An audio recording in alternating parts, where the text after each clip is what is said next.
Love Trip! Love Trip!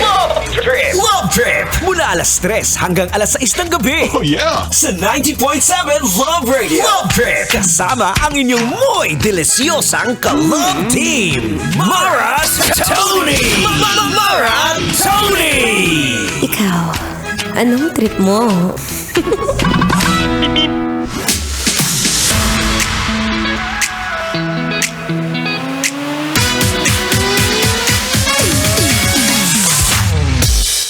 Pag-inggit, pumikit. Diba? May mga ganun talagang moment. Gusto mo yon? Yung meron kang kakilala na sana man lang, kinocongratulate ka. Pero dahil nga naiinggit siya sa'yo, ang dami mo kasi masyadong accomplishments. Sana nangyayari? Hindi na para i-congratulate ka, be. Pero congratulations sa mga naka-full tank kahapon, day! Haba-haba ng pila, di ko mawari kung saan pa kami sisingit. Congratulations sa mga naka-full tank dahil ngayon, this is the day which the Lord has made, I know. Pero this is also the day na medyo nagbubwisit ang mga may sasakyan, lalo na pag hindi e-vehicle. Baka it's time to upgrade, guys. Diba? Ang hirap na. Ang mahal na ng gas. Wag na mag-work. Anyway, it's a happy Tuesday, kabisyo. Yes, I'm back. Ako pa rin to. Ang babangay nga. Takbo ng takbo. Ha? Wow! Sa isip mo. Your dalerang atleta DJ Mara Tony para sa programang Love Trip.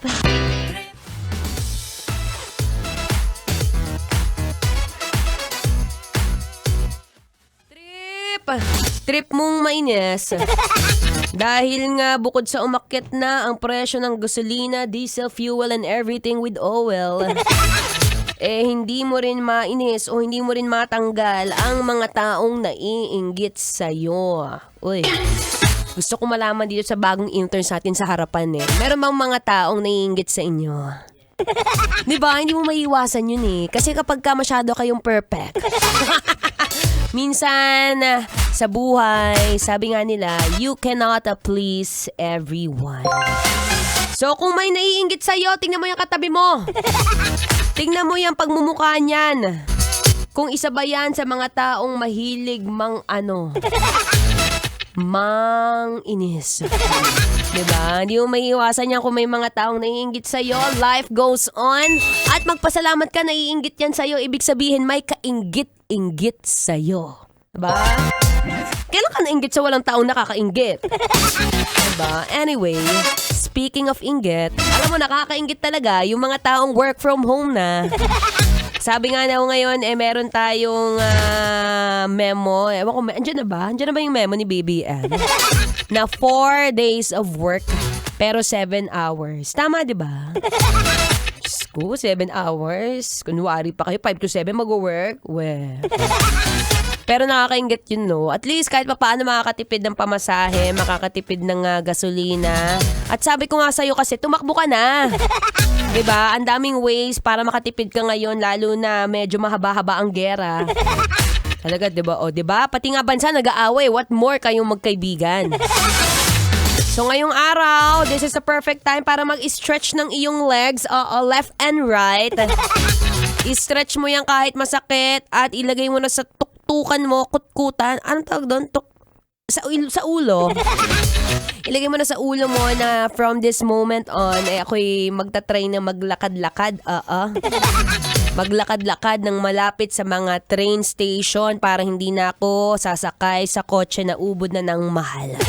Diba? Kung maglalakad, malapit lang ang trabaho, simulan mo na, be. Dahil para sa'yo rin yan.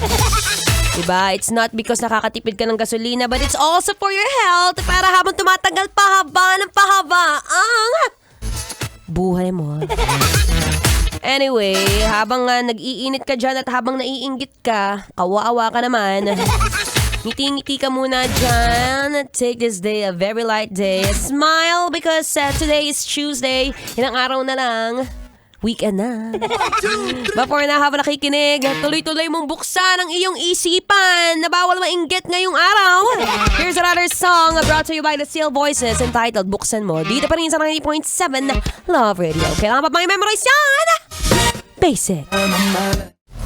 Metro's number one, Love Radio. Basic!